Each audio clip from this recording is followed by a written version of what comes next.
I'm Chad Chiniquy. This is the Hard Money Minute, sponsored by IMC Money. Thanks for tuning in today. Got an important topic to cover with you. Today I want to talk about the importance of finishing strong. What do I mean by finishing strong? Well, it's going to be a lot of work to flip a house, but it's the work you can handle. It's the work that you know you can do.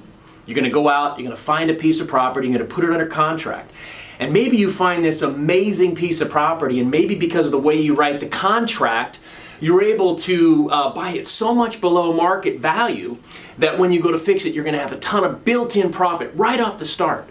Right off the first time you wrote the offer, out of the gate, you've got $30, $40, $50, $60,000 just in profit. And that's before you finished your rehab, and that's before you really fix the property up and sell it. Built in, up front, because you wrote the contract so good. The problem with that is when you write the contract so good, you have such a good starting place for your flip, a lot of times I see people get complacent and they don't finish strong. I'll give you an example. I was lucky enough to play in a really nice golf tournament here yesterday in San Diego. And for whatever reason, I was playing really well. I started off and I parred the first hole. And then the second hole I birdied, and the third hole I birdied, and the fourth hole I birdied, and the fifth hole I birdied. And for the first time in my life, I've been playing golf 25 years, I was 4 under par right out of the gate. Right out of the gate. And then I made a tragic mistake. No, I didn't quit golf and walk off the course. No, I didn't start shanking my balls into the road and playing like a complete moron.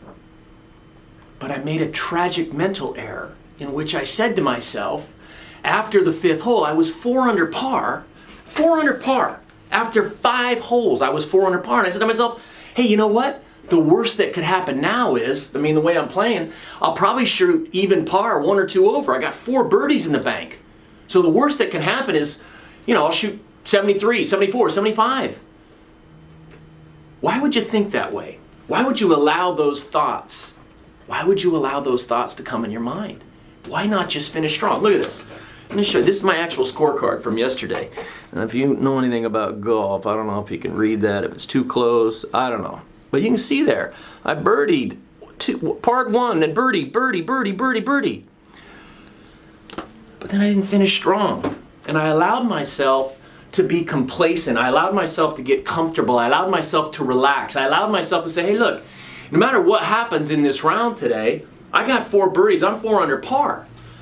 And I probably should have been content with that, right? That's the story, right? No. Because I didn't finish strong. And I let my mind kind of wander. And then on the back 9, I didn't have any birdies. And I had 5 bogeys. So what happened there? There's the 5 bogeys. Oh, blurry. My cameraman's going to kill me for doing that to him. What does that have to do with real estate? So you had a good front 9 on a tournament, and then you had a crappy back 9. That happens all the time. Does it have to? Just because it happens all the time, does that mean it's okay? How does the golf game relate to real estate? What does me shooting 4 under par on the front, being 4 under par at the turn, have to do with me shooting 73, 1 over par at the end of the round? I'll tell you what it has to do with it. I made a mental error. I should have finished strong. How are you going to make a mental error in real estate, or how can you avoid making the mental error in real estate? Let's use the golfing analogy.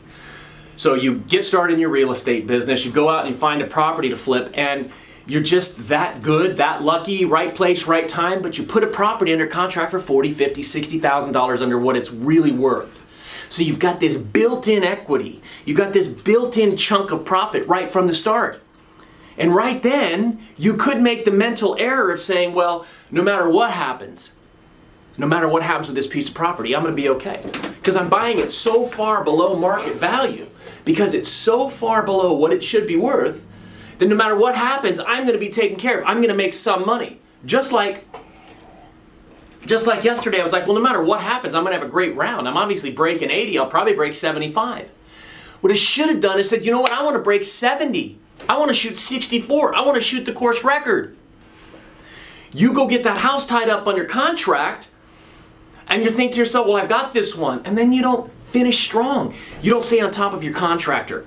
You don't stay on top of your draw requests. You're not pushing your realtor to investigate the market or get the property ready for showing. You're not pushing your hard money lender to push that final draw on so you can get the contractor paid so you can get it listed. You're complacent. You're okay not working as hard because you've already got that good chunk building up front. And let me tell you what happens with complacency like that. It'll eat at you. And then you'll realize what you could have done. You go out, you find a piece of property, you tie it up at below market value. You got to make sure and do everything else so you can have this big, big win, not just a small win. Because you don't know how many more times you're going to be put in that situation. You don't know how many more times you're going to have that opportunity to buy the right property at such a discounted price. When am I going to be able to have that chance again? To have 4 birdies in a row? I don't know. Hopefully tomorrow. Maybe never. The point I want to make is, all I had to do was keep my head in the game, follow the game plan, stick with it, stay on top of everything. Don't let things just kind of slide. I see it all the time when people are flipping a house. They'll let little things go. The contractor will come back and say, you know, I really think you should do this. It's going to cost a bunch more money, but you should do it. And he talks you into it, and it's not in your budget, so you go over budget. There are so many different ways that you could get relaxed. The biggest is on timing. Not returning phone calls, not talking to your hard money lender, not communicating with your gap funding partner, taking your eye off that real estate ball to focus on something else. Let me ask you this. Are you thinking right now, well, so what? You still got to play golf in San Diego. It's an incredible day. You have this ocean view, all that kind of stuff. You should be happy for that. Okay, by that rationale, well, so what? You didn't make as much money on your flip as you could have made, but you made some money. And you're flipping houses, isn't that good? Yeah, that's good. It is good. And golfing yesterday was good. But how much better would it be if I could tell people I shot the lowest round of my life? How much better would it be if you could tell people I just flipped a house and made 250 grand when you only made 70? Like, think about that just for a second. What's the difference between something super, super good and being really, really worthwhile, and something that's pretty good? A lot of times it's just finishing strong. And it's such a glowing example. That golf analogy is such a glowing example of me today, because I had to talk to my golfing buddies. And I said to them, they said, hey, what'd you do yesterday? It was interesting. I told a lot of different people, chatting with people last night and today about my golf round and how I was really good on the start and then I didn't finish strong. And anyone who's not a golfer said, well, at least you played really well. At least you got out on a beautiful course. At least you were golfing and not working, or something like that. That's what they would say. You know what that tells me? That tells me they don't understand. They don't understand. They don't understand the golf game. Well, if someone said to you, well, so what? You only made 40,000 on that flip, and you know you could have made 90 or 100. How's that going to feel? Oh yeah, you still made 40,000. It's still better than your full-time job where you got some jerky boss. It's still better than anything else you like to do for a living. Flipping houses is fun for you. You enjoy it. You'd rather do that than someone else. But why not have a big win? Why not go low in golf and in flipping? Why not do better? Why not finish strong? Why not stick to a game plan that says, here's how I'm going to behave in the business-like manner to make sure that I maximize my profits and I turn this thing into a home run for me and my family and my friends or whomever. Finish strong. Don't get lazy on the back nine. And even if you're not lazy, I wasn't lazy on the back nine. When you're on the back nine of your flip, stay focused, stay driven. That same thing that jumped you out of the gate to go and find that property and tie you up, the same thing that jump-started me to get those birdies going early. Keep that momentum, keep that focus, so that at the end of the round, you're not going around saying, I didn't do it. Not one of my golfing buddies, I got a lot of golfing friends, not one of them was impressed. They all thought the 4 birdies were great, big deal, but you didn't finish strong. You shot 73. They all look at it as a missed opportunity. All of your real estate friends are going to look at you not finishing strong as a missed opportunity. If you came to me with 4 birdies on a contract, a property 40, 50,000 below market value, and then that's all you made, I would have said, why didn't you finish strong? So think about that.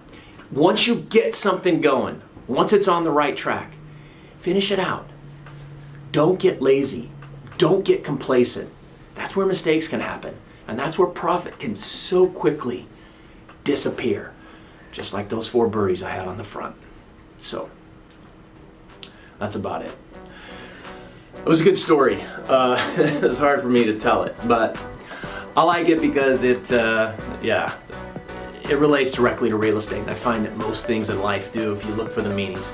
So, finish strong. Thanks again for tuning in, everybody. Follow me, like the page, share the video, all that kind of stuff. And remember, this is the Hard Money Minute. I am Hard Money Chad, and I can answer just about any questions you have. Real estate, finance, hard money, all that kind of good stuff. Until next time, thanks for tuning in.